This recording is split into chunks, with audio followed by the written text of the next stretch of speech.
Hello मी राजन सावरीकर. तुम्ही बघत आहात फिजिक्स कट्टा.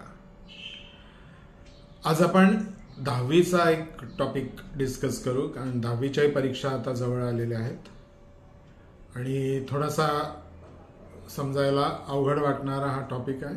अनॅमिलस बिहेवियर ऑफ वॉटर. पाण्याचा अनॅमिलस बिहेवियर. अनॅमिलस या शब्दाचा अर्थ आहे विचित्र, वियर्ड. जनरली काय आहे की कुठलंही लिक्विड हे जेव्हा आपण हीट करतो, गरम करतो, त्याला उष्णता देतो, तेव्हा ते एक्सपांड होतं आणि जेव्हा त्यातनं उष्णता आपण काढून घेतो, म्हणजेच त्या लिक्विडला आपण थंड करतो, तेव्हा ते कॉन्ट्रॅक्ट होतं किंवा आकुंचन पावतं. सो एक्सपान्शन आणि कॉन्ट्रॅक्शन हे हीट सप्लाय किंवा एक्स्ट्रॅक्ट करणे याच्यावर डिपेंड असतं आणि जनरली सगळे लिक्विड हे अशा पद्धतीने बिहेव करतात. पण पाणी हे त्याला अपवाद आहे. तेही अपवाद कुठपर्यंत? 0 ते 4 या डिग्रीपर्यंत ते अपवाद असतं. म्हणजे 0 डिग्री तापमान असणाऱ्या पाण्याला, म्हणजे बर्फाला जर आपण हीट दिली तर ते हळूहळू 1, 2, 3 असं करत 4 डिग्री सेल्सिअस पर्यंत येईल. आणि 4 डिग्रीपर्यंत म्हणजे हीट आपण देतो आहे त्यावेळेस त्यांनी एक्सपांड व्हायला पाहिजे. पण 0 ते 4 डिग्रीपर्यंत ते एक्सपांड होण्याच्या ऐवजी ते कॉन्ट्रॅक्ट होतं आणि ते आकुंचन पावतं.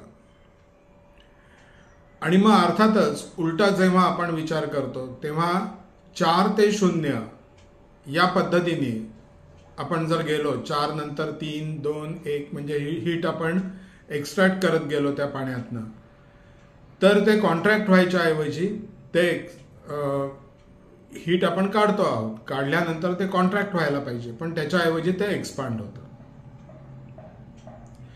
सो हे इतर कुठल्याही लिक्विडचं बिहेवियर नाही आणि ते 0 ते 4 याच डिग्रीमध्ये ते असं विचित्र बिहेवियर करतं, म्हणून त्याला अनॅमिलस बिहेवियर असं म्हणतो. आणि ह्या अनॅमिलस बिहेवियरमुळे काही चांगल्या गोष्टी पण होतात आणि काही वाईट इफेक्ट्स पण होत असतात. चांगल्या गोष्टी अशा की समुद्रामधलं जे पूर्ण मासे वगैरे असं पूर्ण सजीव आहेत समुद्राच्या पाण्यामध्ये, ते हिवाळ्यात देखील व्यवस्थित जिवंत राहू शकतात, कारण पाण्याचं टेम्परेचर हे 4 डिग्रीपर्यंत असतं. वाईट अशा अर्थाने आहे की जसं जसं टेम्परेचर 0 पर्यंत जातं, कमी कमी होत, तसं पाणी एक्सपांड व्हायला लागतं आणि अशा ठिकाणी पाण्याचे पाईप्स हे ब्रेक होतात, फुटतात, कारण आतमधलं प्रेशर वाढतं आणि प्रेशर वाढल्यामुळे ते फुटण्याची शक्यता असते. काश्मीर वगैरे अशा ठिकाणी जिथे टेम्परेचर हे उणे सेल्सिअस पर्यंत जातं, तिथे अशा पद्धतीने इफेक्ट्स होण्याची शक्यता असते. म्हणजे अनॅमिलस बिहेवियर हे याचे चांगले इफेक्ट्स पण आहेत आणि काही वाईट इफेक्ट्स पण आहेत.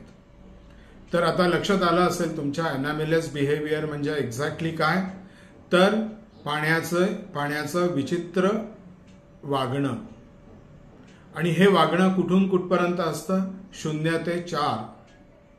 0 ते 4 जर आपण तापमान वाढवलं तर ते काय होणार आहे?